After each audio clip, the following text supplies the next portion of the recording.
Hi friends, today we're reading Merry Christmas, Mr. Mouse.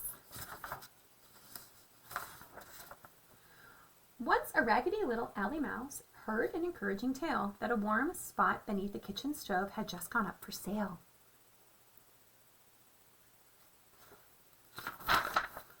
So Mr. Mouse moved off the street and settled in under the floor with his dear wife and 17 children in a nook number 24. Mr. Mouse gathered sock fuzz for bedding and crumbs for cracks in the floor, while Mr. Mouse found the best passageways when he went out to explore.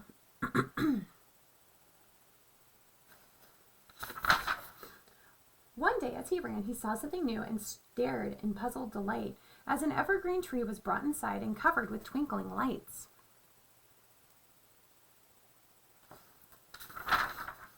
The house smelled of ginger and peppermint, and Mr. Mouse sniffed the air. He peeked out as trays of cookies were baked in the kitchen just upstairs.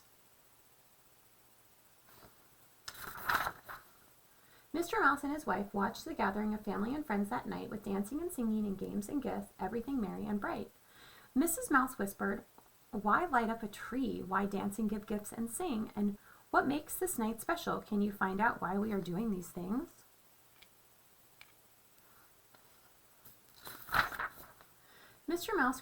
Mouse crept by the fireplace and listened to the story of shepherds and wise men seeking a child and angels streaming glory. Mouse learned that on a night long ago there were lights and songs and giving ways to celebrate the special day.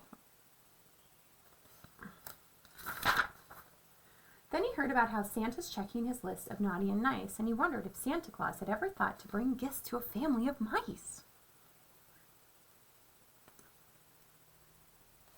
It's a good picture of the reindeer. Mr. Mouse quietly crept back downstairs and told that he had heard above. "All that fussing upstairs is for Christmas, and Christmas means joy and love." Then Mrs. Mouse smiled. "I've got a grand idea, and this is just what we'll do. We'll put up a tree in our little nook and celebrate Christmas too."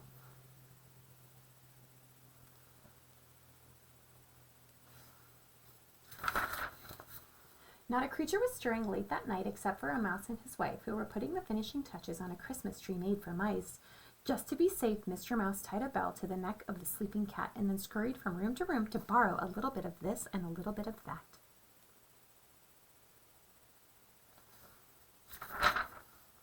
He dragged everything back to their mouse hole while humming a Christmas tune and busily worked to set it all up until he transformed the room.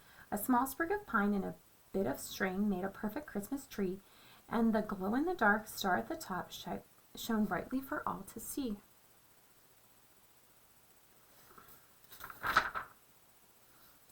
Mrs. Mouse had been sewing pajamas, the first pair for everyone. Mr. Mouse brought down scraps of bright paper to wrap them when she was done. They covered a matchbox with tin foil to make a table for treats and gathered up piles of gingerbread crumbs and candy cane bits to eat.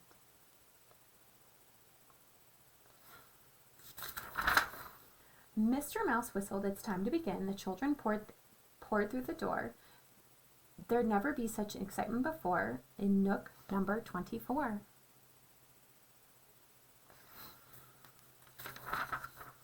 They danced to the tune of a music box and then played musical chairs, hide-and-go-seek, and a round of charades, just like the party upstairs.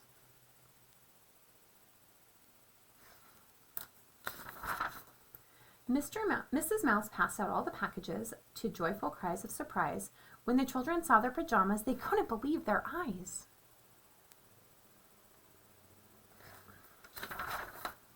They ate all the crumbs and sang Christmas songs, and then by the firelight, Mr. Mouse told the children the story about the first Christmas night. Each mouse had a miniature stocking to hang on a little hook, just in case Santa Claus knew about mice and found his way to their nook.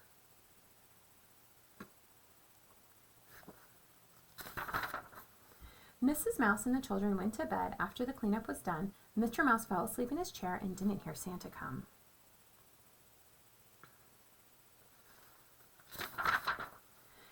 He woke of a sudden on Christmas Day to his children's shouts of glee. Each stocking was filled with a chocolate chip and a little bit of cheese.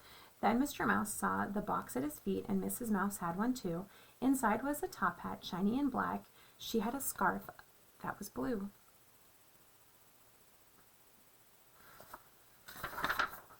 Mrs. Mouse gave a kiss to Mr. Mouse. Merry Christmas, my dear. I have an idea and I hope you'll agree. Let's celebrate every year.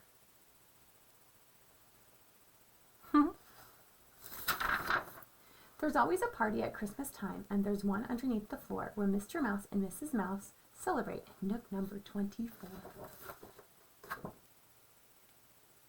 Merry Christmas, friends. Mr. Mouse.